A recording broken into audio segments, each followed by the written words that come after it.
Okay, here's the video that we're gonna watch.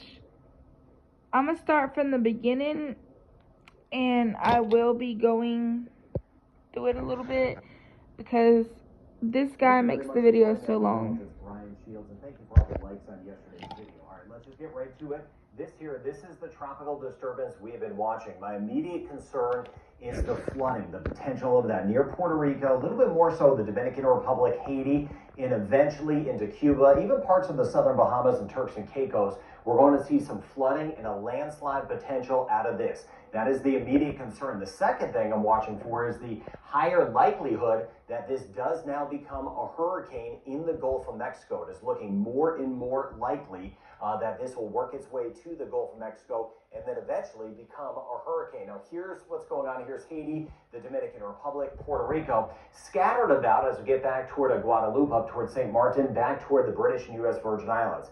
Kind of hit or miss showers and storms. So Puerto Rico, off toward the Dominican Republic, we're going to see more, especially across Hispaniola, Haiti, and the DR. We could get some really heavy rain at times as this moves in. Turks and Caicos, periods of some heavier rain.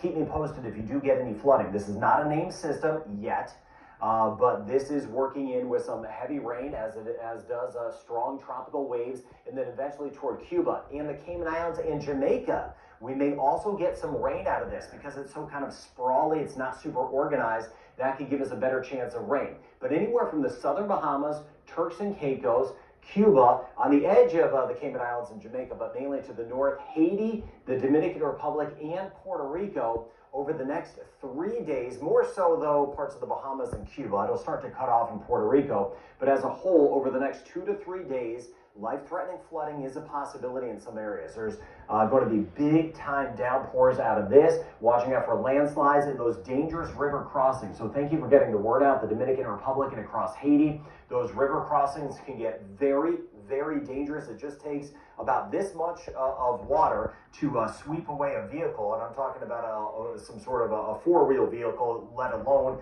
a motorbike or something like that. So again, high risk of flooding, and this will work its way toward Cuba, higher terrain, eastern Cuba, and with that, we could see some landslides and some mudslides. That is my immediate concern. That's why I do this channel, watching out for the life-threatening flooding in parts of the Caribbean, especially the northern Caribbean. I'll zoom down in just a second, but Haiti and the DR, watching out for the high chance of rain stretching back toward the Turks and Caicos today. Now, the American model, which is this, has done a much better job with this system.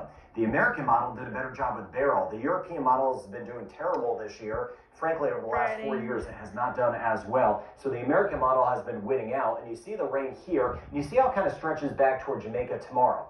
This is tomorrow, still not developed at this point. A lot of land interaction, so it's not going to have time to develop. But by Saturday, once we get into Saturday, a lot of this rain moves closer to, or moves into western Cuba. That's when this area will start to develop and lift to the north. The last 3 days I've been mentioning the front to the north. That may help tug on this system. You can see here in the Gulf of Mexico, and then by this point, it could quickly develop, go from nothing to a tropical storm to a hurricane. And then we'll see these long stretches of rain back through parts of Cuba. But there's that hurricane potential near the west coast of Florida by the time we get into Sunday. Then after that, I'm not sure what's going to happen. This is by the time we get into Wednesday. Does it move up toward the Panhandle of Florida, hook into the peninsula of Florida, or does the trend bring it more back toward the west? I'm not sure about that. It is actually easier to track a Category 5 hurricane than it is something like this, because this doesn't have a well-defined center right now. So it's hard to figure out where it wants to go, what it